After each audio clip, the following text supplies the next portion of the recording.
जीवन हमें एक मौका देता है, इसलिए जब भी सही कॉलेज चुनने का समय आए तो सिर्फ मंगलायतन यूनिवर्सिटी आपके बेहतरीन भविष्य और सर्वांगीण विकास के लिए।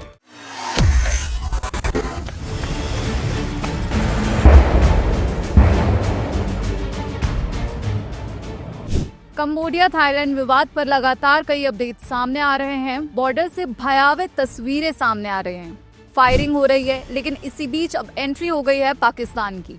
तो पाकिस्तान की एंट्री क्यों हुई है, इस पूरे विवाद को समझाने के लिए हमारे साथ जुड़े हैं चेतन। पूरा विवाद क्या है और अब पाकिस्तान की एंट्री कैसे हो गई इस मामले में?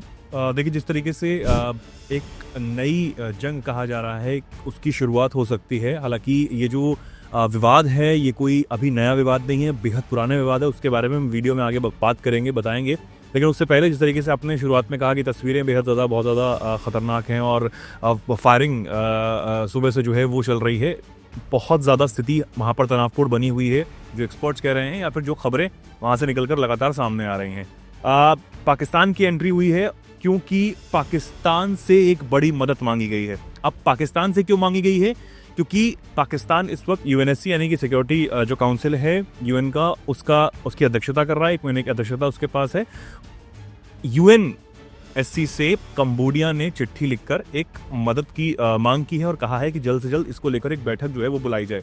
प्रधानमंत्री हैं कंबोडिया के हुन मानेट, उन्होंने ये चिट्ठी जो है वो लिखी है और उन्होंने ये कहा है कि कंबोडिया हमेशा से ये शांतिपूर्ण तरीकों से काम करता रहा है, लेकिन मजबूरी हो गई थी कि थाईलैंड पर हमें एयर स्ट्राइक करनी पड़ी या फिर हवाई हमले जो हैं वो यहाँ पर करने पड़े हैं। और उन्होंने कहा कि हाल ही में किए गए जो अत्यंत गंभीर आक्रमण है उसको देखते हुए, जिसने क्षेत्र में शांति और स्थिरता को पूरी तरीके से प्रभावित किया है, गंभीर रूप से खतरे में डाल दिया है, उन्होंने यूएनएससी से ये दरख्वास्त की है। यूएनएससी के जो अध्यक्ष हैं, सिक्योरिटी काउंसिल के अध्यक्ष हैं असीम इफ्तिकार अहमद, उनको ये लेटर लिखा है और कहा है कि मैं आपसे थाईलैंड के आक्रमण को रोकने के लिए सुरक्षा परिषद की एक तत्काल बैठक बुलाने का आग्रह करता हूं। और क्योंकि जो फिलहाल अध्यक्ष होने के नाते पाकिस्तान के पास शक्ति है कि वो एक बैठक जो है वो बुला सकता है। अब देखने वाली बात होती है कि यूएनएससी के जो अध्यक्ष हैं इफ्तिकार अहमद, जो कि पाकिस्तान के हैं, उनको इस मामले को देखते हैं। अगर वो ये बैठक बुलाते हैं तो कंबोडिया को एक बड़ा फायदा हो सकता है, क्योंकि एक्सपर्ट्स ये मानते हैं कि अगर ये जंग बहुत ज़्यादा चलती है या फिर बहुत ज़्यादा भीषण हो जाती है तो कंबोडिया को बहुत ज़्यादा नुकसान हो सकता है। थाईलैंड के पास एक अच्छा खासा कहें कि सैन्य जो जमावड़ा है वो है। लेकिन ये पूरा विवाद क्यों छिड़ा हुआ है और किस मुद्दे पर ये बवाल मचा हुआ है कि गोले दागे जा रहे हैं, फायरिंग हो रही है? नहीं, ये देखिए, ये एक बहुत पुराना जो है वो विवाद है। हालांकि मैं आपको ये बता रहा था कि कंबोडिया के जो इस वक्त प्रधानमंत्री हैं हुन मानेट, उन्होंने तो ये चिट्ठी लिखी है, लेकिन उनके पिता जिन्होंने कंबोडिया पर एक लंबे समय तक राज किया, करीब 3 से 4 दशकों तक राज किया, उन्होंने भी एक फेसबुक पोस्ट के जरिए ये मांग जो है वो की है। उन्होंने भी यही चीज़ें लिखी हैं कि भाई जल्द से जल्द इस चीज़ों को जो है वो शांति की ओर ले जाना चाहिए। अब विवाद जो है वो बेहद पुराना है। तो थाईलैंड और कंबोडिया की लड़ाई, मैंने जिस तरीके से शुरुआत में कहा कि हाल फिलहाल की नहीं है, ये इसका इतिहास जो है वो 118 साल पुराना है। तो 118 साल पुराना इसका इतिहास, और इसकी पूरी जो वजह है वो एक मंदिर है और उसके आसपास का जो क्षेत्र है वो है। इस पर कंबोडिया और थाईलैंड दोनों दावा ठोकते रहे, लेकिन उसके बाद जो मंदिर का जो हिस्सा है वो कंबोडिया में चला गया। बहुत सारी चीज़ें हुई, बहुत सारी खींचातानी भी हुई। 1817 किलोमीटर की ये लंबी जो सीमा है दोनों देशों के बीच 1907 में खींची गई थी, और तब कंबोडिया फ्रांस के अधीन आता था, यानी कि फ्रांस जो है उस पर रूल करता था। थाईलैंड ने हमेशा इसका विरोध किया, क्योंकि जो मंदिर जिसका मैं जिक्र कर रहा हूँ उसका नाम है प्री विहेर नाम का ये ऐतिहासिक मंदिर है और शिव मंदिर ये है, और इसको लेकर जो पूरा विवाद है इसको कंबोडिया के हिस्से में दिखा दिया गया था जब बॉर्डर यहाँ पर बना। अब इन पर दोनों देशों में विवाद चलता रहा और 1959 में कंबोडिया का ये मामला जो है वो अंतर्राष्ट्रीय न्यायालय में पहुंचता है और कंबोडिया के हक में फैसला आ जाता है। और ये जो पूरा 1962 में जो अदालत है वो ये फैसला सुनाती है कि जो मंदिर है वो कंबोडिया का है। हालांकि थाईलैंड ने उस वक्त इसे मान लिया था कि मंदिर जो है वो कंबोडिया का ठीक है, लेकिन इसके आसपास का जो क्षेत्र है उसको लेकर विवाद हमेशा से थाईलैंड का रहा है, थाईलैंड करता रहा है।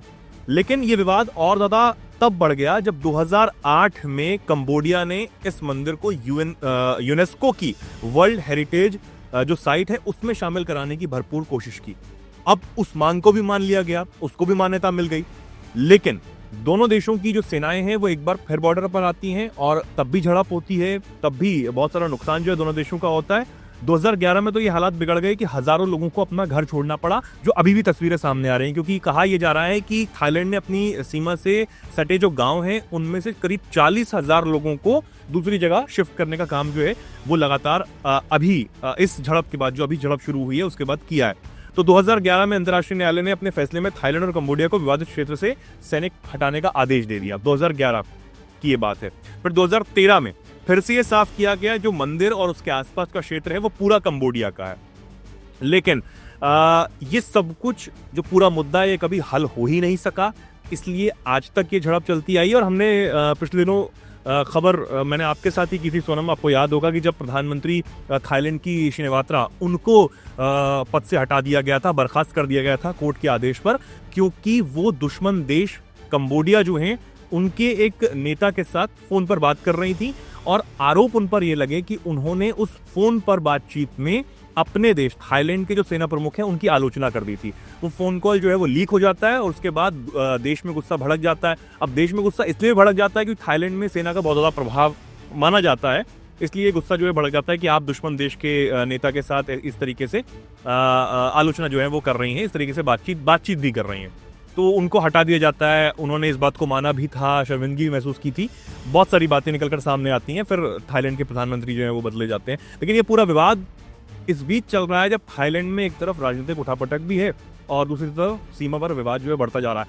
कई रिपोर्ट्स ये भी कह रही हैं कि F-16 जो है वो थाईलैंड ने अपने बॉर्डर पर डिप्लॉय कर दिया है। कई रिपोर्ट्स में ये भी दावा किया गया है कि F-16 को कंबोडिया ने मार गिराया है। हालांकि उसकी पुष्टि नहीं हुई है, लेकिन देखना होगा कि ये जो पूरा विवाद है ये कहाँ तक जाता है, क्या इसमें अब और डेवलपमेंट्स होते हैं वो अब तक पहुंचाते रहेंगे। इस मांग पर पाकिस्तान की तरफ से कोई रिएक्शन आया? नहीं, पाकिस्तान की तरफ से फिलहाल कोई रिएक्शन नहीं आया है, क्योंकि मैंने कहा कि पाकिस्तान यूएनएससी का अध्यक्षता रख रहा है। ये मांग जो है उनके जो अध्यक्ष हैं असीम इफ्तिखार अहमद, उनको एक पत्र लिखकर कंबोडिया की तरफ जरूर की गई है, लेकिन अभी तक कोई रिएक्शन की बात अभी तक सामने नहीं आई। जो भी आएगी हम आपको बताएंगे। बहुत बहुत शुक्रिया चेतन पूरी जानकारी देने के लिए। तो आपको बता दें कि थाईलैंड और कंबोडिया में जो विवाद है वो एक मंदिर को लेकर छिड़ा हुआ है। पूरी जानकारी आपको चेतन ने दी, लेकिन अब इसमें आगे क्या अपडेट्स आते हैं और पाकिस्तान ऐसे देश से ये मांग रखी गई है जो खुद ही अपने देश को नहीं संभाल पा रहा है, जो आतंकवाद पर एक कड़ा कदम नहीं उठा पा रहा है। इस पर आपकी क्या राय है हमें कमेंट बॉक्स में ज़रूर बताइए और देश और विदेश की खबरों के लिए जुड़े रहिए दैनिक जागरण के साथ। नमस्कार।